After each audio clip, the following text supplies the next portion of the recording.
Carol Conley. She's a film director, and her film is screening here at KinoDrome. How did you actually make this film? It's my first film, and I based it on a personal experience, so I was able to exercise a lot of demons with it. It was a wonderful experience. Well, this is what I wanted to see more of, this type of content that kind of pushes the envelope and opens up the conversation about important issues, sociocultural issues, sexual issues, all kinds of issues that sometimes we are afraid to talk about. You said it's a personal experience. What was the most difficult part when you actually started writing this script? When I originally wrote it, I had some repressed memory, so I didn't remember everything that had happened. I knew that something had happened, but I wasn't exactly sure what. And then as I started to film it, and especially in the editing process, more and more came back. I was the victim, but in my movie, it's the woman who's the predator and the young man who's the victim. And as a cancer survivor, I always thought I was writing it from the woman's point of view, and then I realized that I was writing it from the young man's point of view. Stuck in my mind when I was watching the film is a unique cinematography or the visual look.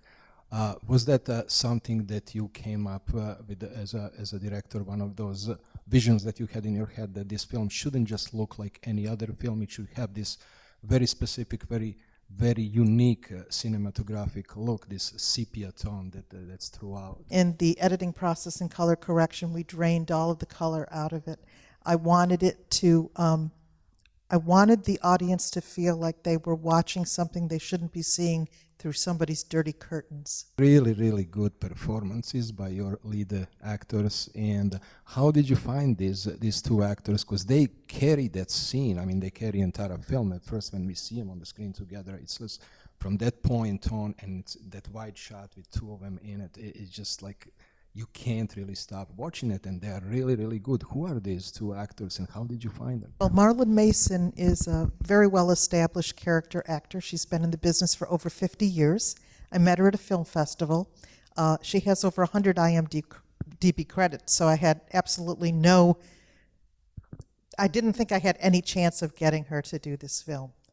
And when I saw her, I met her in 2014, and I had been, this had been percolating in my mind. I thought she would be perfect for that role. I'm going to tweak it, and then if I see her again, I'm going to ask her if she might be interested in taking a look at it. And that's exactly what happened. She came back to the Rhode Island International Film Festival in 2015. It was in August, and I said, I have a little script. I'm thinking of you as the lead. You know, I think you'd be perfect. Would you take a look at it? And she very kindly kind of blew me off a little bit. You know, she said, I'm 75, I don't travel as much, but, I'll take a look at it, I'll give you some notes. And she said, I'm a little busy this week, but I'll give you my email address, mail it to me, and I'll take a look at it and get back to you. And I'm thinking, okay, that's it. The next morning I got up, I sent it to her that night. I said, I'm getting out of my wheelhouse.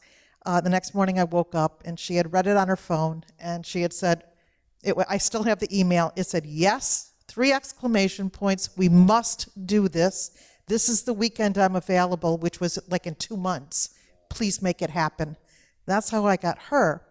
The young man is not an actor. He was a personal trainer. I auditioned for that role. I auditioned about 20 young men who read the script and said, no way. And my producer said, well, my personal trainer wants to act. Why don't you give him a chance? And he was amazing.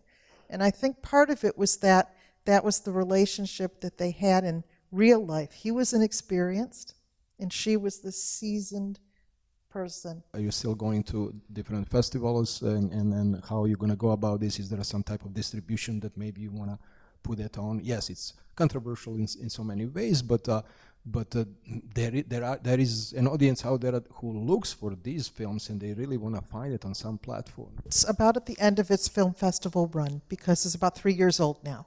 So I have this, and I had one other film festival, and then I'm probably going to retire it.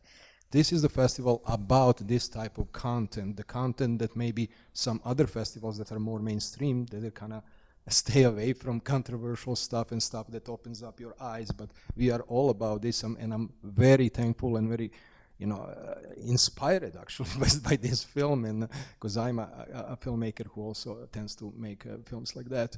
Thank you again, and I hope to see your new work maybe in a couple of years, something else, something new, and I'll see you around probably. Thank you so much. Thank you, and we'll be back.